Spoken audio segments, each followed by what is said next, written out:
morning arrived quietly, not just with a sunrise, but with a sea of clouds stretching to every horizon. People often call this a cloud inversion, but here in Southern California, this is something slightly different, a marine layer. Cool ocean air drifting inland through valleys and canyons, pooling beneath the mountains like water finding its level. Different process, same feeling. The world transformed. I woke to this and sat watching for almost an hour, in the strange peace that comes from witnessing something so much bigger than yourself. Yesterday, I received some awful news from home, the kind of news that makes your heart sink. Being far away from home with something like this is strange. Part of me wishes I was there. Part of me is grateful to be out here. I don't really know how I feel about it yet, but it's a moment like this that remind me that even in the middle of grief, worry, and uncertainty, beauty doesn't stop existing. The mountains don't know what's happened. The clouds keep moving. The world keeps offering small moments of wonder. And sometimes that's enough. Sometimes just sitting still and remembering that beauty still exists is enough. Eventually we pulled ourselves away, breakfast, coffee, and then north to Bishop, home turf for Skidoo.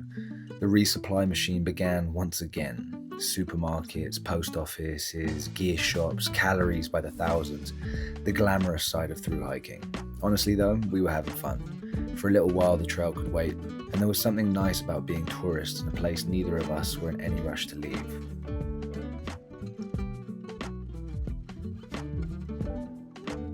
Yo, I'm huddling close to the mic because it's windy out here. I'm in Bishop. We're going to get on a Walker Pass in a couple of days' time, but there is a storm brewing up in the mountains, and loads of people have come off the trail to Bishop because there's storm blowing through. I'm just about to do a yoga class because I haven't done that for ages, so super gassed. Yo, so I just got done with yoga and it was great. Opened up on my body, which is very nice. And if you can see behind me, I was saying before, I'm in Bishop, and the Inyo Mountains, which are over east, just here behind me there, they've just had snow dumped on them. And so yeah, the mountains behind me over there, definitely gonna have dumped on as well. Kind of mad. Anyway, yeah, we've just been packing all day. I'll show you some footage of, we packed up the bear canisters, we packed up a bucket to go to Muir Trail Ranch, and we're just doing some other resupply boxes now. Firework.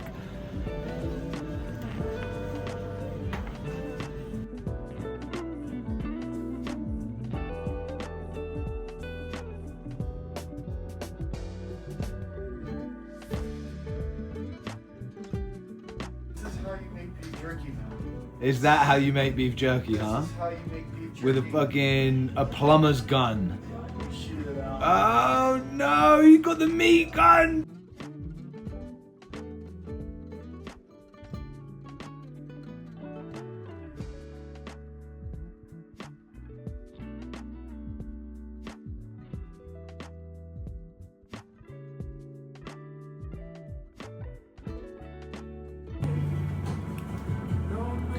This honey to go in the peanut butter, take a little bit out, put it in there, and then you can do the rest. This is a great snack that I learned off Cam Bostock's interview with one of the nutritionists that he loves. Beyond Bishop, the Inyo Mountains rise abruptly from the desert floor, harsh, dry, ancient.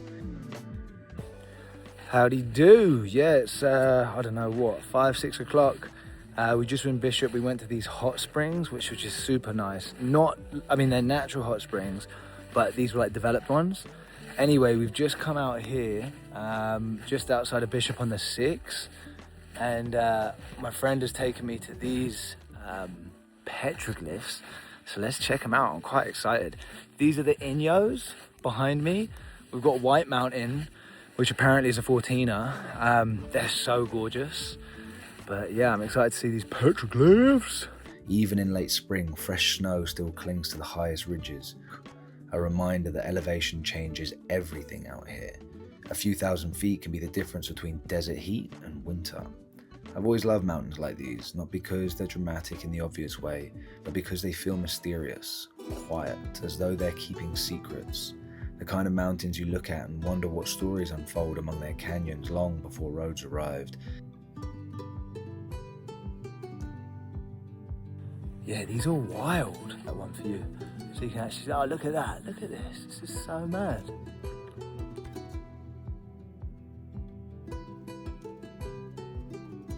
And not far away, those stories are still written into the landscape.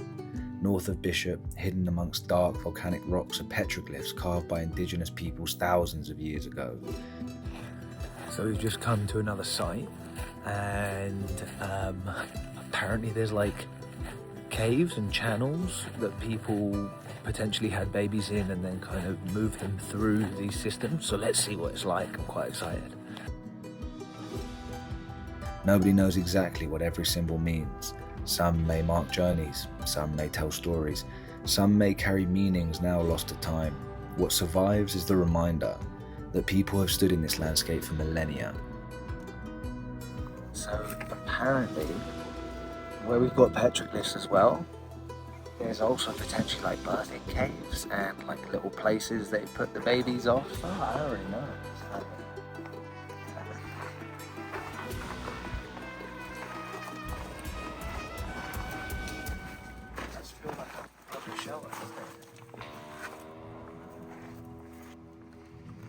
Can you see there? It's got like a little wall built around it.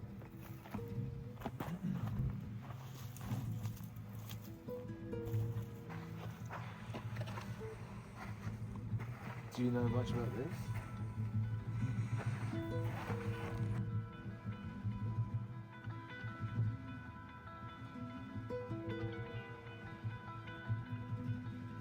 Nice.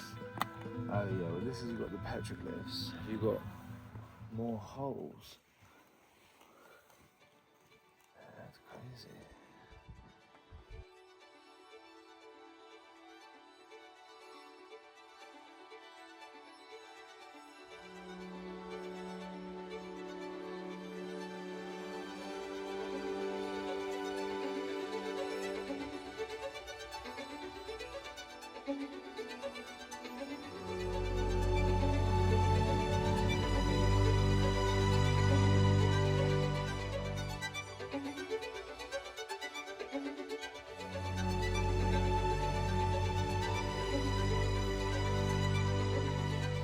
The people have stood in this landscape for millennia, watching these same mountains, feeling these same winds, looking up at these same skies and leaving marks in the stone. Small messages sent forward through time, and somehow, thousands of years later, they still have the power to make us stop, look, and listen.